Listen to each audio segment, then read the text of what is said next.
Alors, je vais voir avec vous le tutoriel pour tracer une droite d'ajustement d'un nuage de points. Alors, dans la partie grand B, donc vous avez déjà tracé le nuage de points. Donc, je rappelle à tout le monde le protocole. On sélectionne les différentes valeurs de notre tableau. X en abscisse, donc le nombre de salariés, et Y le chiffre d'affaires. Je vais dans l'insertion, dans nuage de points, ici, et je sélectionne la première icône, nuage de points. Pour l'instant, on n'essaie pas de les relier. Voilà, donc on obtient notre nuage de points qui a une forme allongée. Si on entoure à peu près le nuage de points, on se rend compte que les points suivent une direction, ils sont pas loin d'être alignés. C'est pour cette raison qu'on va envisager ensuite un ajustement affine. Au niveau des légendes et tout ce qu'on peut rajouter sur le graphique, donc c'est ici dans ajouter un élément du graphique que vous pouvez les trouver. Vous avez différents onglets qui vous permettent de rajouter des choses. Vous pouvez aussi les retrouver ici à côté de votre graphique. Vous avez un petit plus sur lequel vous pouvez cliquer pour avoir les différents éléments de graphique que vous pouvez rajouter. Si jamais vous perdez tout ça, c'est que vous êtes sorti du graphique. Là, j'ai cliqué dans une cellule à côté, donc plus rien n'apparaît. Si je reclique dans ma zone de graphique, automatiquement, j'arrive dans outils de graphique, ici,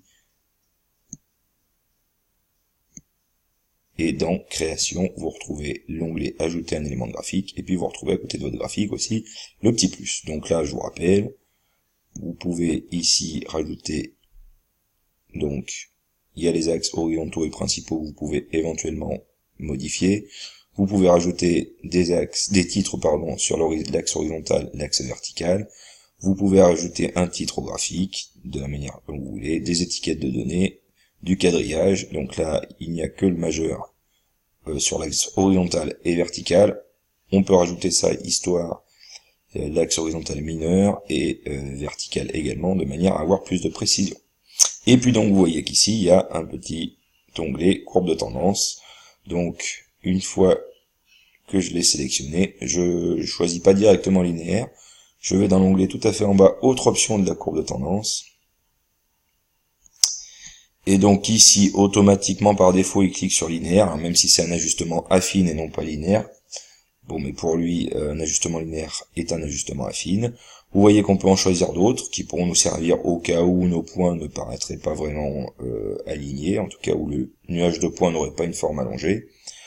Donc je sélectionne bien linéaire, et puis je pense à descendre ici dans cette petite fenêtre, et à lui demander d'afficher l'équation sur le graphique.